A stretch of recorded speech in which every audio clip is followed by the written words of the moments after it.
Bom dia, muito obrigado, Presidente Lula e Governador Barbalho, pelas calorosas boas-vindas a Belém do Pará. We come together today, here in the heart of the Amazon, at a pivotal moment in human history. A moment that demands courage, cooperation and unwavering commitment to our planet's future. A future that belongs not to us, but to our children and grandchildren. I want to first express my profound gratitude to Brazil for welcoming us all to Belém. Over the last week, I've seen firsthand that your global commitment to environmental progress is not new. It's built on decades of bold action, visionary thinking, and shared purpose. From the Rio Earth Summit in 1992 to Brazil rapidly becoming a leader in renewable energy and sustainable agriculture, you have shown the world what climate ambition looks like. Just earlier this week, the vibrant city of Rio de Janeiro hosted the Earthshot Prize, a global initiative I founded to accelerate and spotlight the most innovative solutions to our planet's greatest environmental challenges. Many of these solutions are born in the global south. I want to add my thanks to the gracious hospitality of Mayor Eduardo Pez.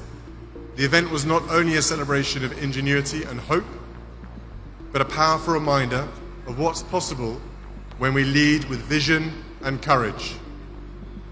It was inspiring to witness such bold ideas from people all over the world come to life in a place so deeply committed to sustainability. And so as we gather here in Belém, 10 years on from the Paris Agreement, we are reminded of the extraordinary power of nations, communities, and individuals coming together to drive change. Where we unite behind shared purpose, we can scale and accelerate solutions that transcend borders.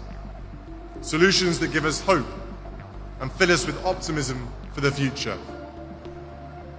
I have long believed in the power of urgent optimism, the conviction that even in the face of daunting challenges, we have the ingenuity and determination to make a difference, and to do so now. I grew up with my father, the King, talking about the power of nature and the importance of harmony in the natural world, a subject he has championed for over 5 decades. It's a privilege to also represent him here today, as well as everyone else who has championed this cause for so many years. All of us here today understand that we are edging dangerously close to the Earth's critical tipping points, thresholds beyond which the natural systems we depend on may begin to unravel. The melting of polar ice, the loss of the Amazon, the disruption of ocean currents. These are not distant threats. They are fast approaching and will affect every one of us, no matter where we live. Communities around the world are already facing rising seas, extreme heat, wildfires, floods, droughts, and increasing frequency of extreme weather. We saw the disastrous impact of simultaneous floods, fires and droughts in Brazil in 2023. Just this year, I visited the Welsh town of Pontypridd with my wife Catherine, where the community is still recovering from devastating floods. I met families who had lost their homes, their possessions, and their sense of security. One resident told me how the river that once brought life to the town had become a source of fear. Their resilience was deeply moving. It was also a powerful reminder that climate change is not a distant threat. It is affecting lives across the UK and across the world, from small towns to major cities, from coastal communities to inland regions. No corner of the globe will be unaffected. These impacts pose risks to growth, security, and well-being in all countries. But we know that these risks often fall hardest on those who contributed least to the crisis. This demands urgent, coordinated action. We must ask ourselves, What legacy do we wish to leave? Because the impact of all our choices will be felt by us all around the world, in the safety of their homes, the stability of their livelihoods, and the health of the natural world that sustains us all. The road ahead will be tough. We must transform the way we power our lives, produce our goods, move from place to place, and care for our land. But this is not just a challenge, it is a profound opportunity. An opportunity to build cleaner economies, restore nature, and improve the health and well-being of communities everywhere. It is an opportunity to grow our economies, develop new technologies, and create secure and affordable energy systems that are central to our future prosperity and security. Action on climate not only protects future generations, but is a powerful engine to create better jobs and lives today. We need to work together to build resilience from the escalating costs of climate change and become nature positive. This means incentivizing protection and restoration, not destruction. It means recognizing nature's true value, not only in economic terms, but in its ability to sustain life, culture, and community for everyone to enjoy.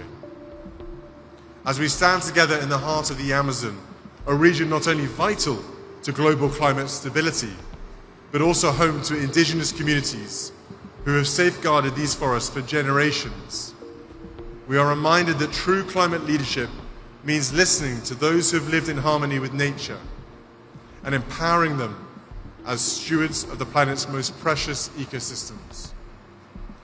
At London Climate Action Week, I convened governments, philanthropists, and indigenous leaders to issue a call to action for land tenure and forest finance pledges to be delivered at COP30 here in Brazil. That call to action continued through New York Climate Week in September and brings us here to Belém, where we must listen to the voices and leadership of indigenous people and local communities who care for half of the world's land and a third of its remaining intact forests. Their territories are vital to climate mitigation and biodiversity preservation. Yet only 11% of this land is legally recognized. Where indigenous people and local communities have secured land rights, deforestation is lower, biodiversity is richer, and carbon is better stored. Yet nearly 800 million hectares of their land remain unrecognized.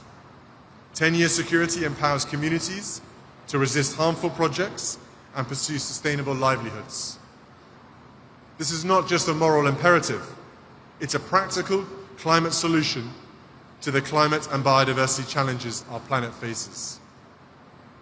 Let us build a future where indigenous people and local communities are recognized as global climate leaders, where their rights are protected, their voices heard, and their knowledge respected as vital to the health of our planet.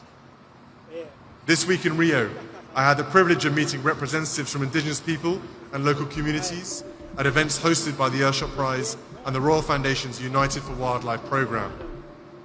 Their connection with and tireless efforts to protect nature are nothing short of inspiring. They are not just participants in the climate conversation, they are leading it, and we must stand with them. But it is also important to acknowledge the progress we have made. From the Paris Agreement to the Global Biodiversity Framework, we have shown that this can be a unifying agenda. When nations come together, we can chart a course towards a more sustainable future. And the UK stands with you in this mission. The UK hosted COP26 commitment to halt and reverse forest loss and land degradation by 2030, signed by over 140 countries, was a historic alignment of global will and has already exceeded its target. Since then, the global goal on adaptation has been agreed, and the fund for responding to loss and damage has been operationalized so that resources can begin flowing to communities hit hardest by climate impacts. The COP26 Indigenous Peoples and Local Communities Forest 10-year pledge has already exceeded its target of $1.7 billion, with over 1.86 billion supporting strengthening forest communities. Climate finance is growing. Action is being taken on emissions. Renewable clean energy is expanding at record pace, creating thousands of new jobs and boosting economies around the world.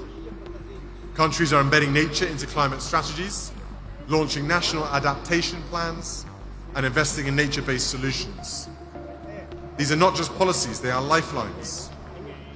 Brazil's proposal for the Tropical Forests Forever Fund is a visionary step toward valuing nature's role in climate stability. That is why it was an Earthshot Prize finalist this year.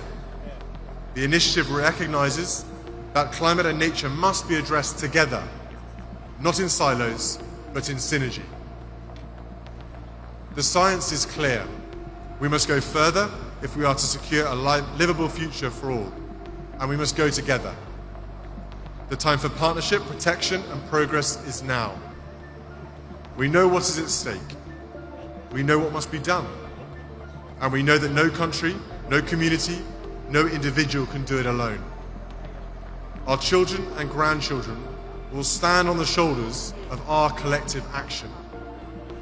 Let us use these inspiring surroundings here in the heart of the Amazon to rise to meet this moment, not with hesitation, but with courage, not with division, but with collaboration, not with delay, but with decisive commitment.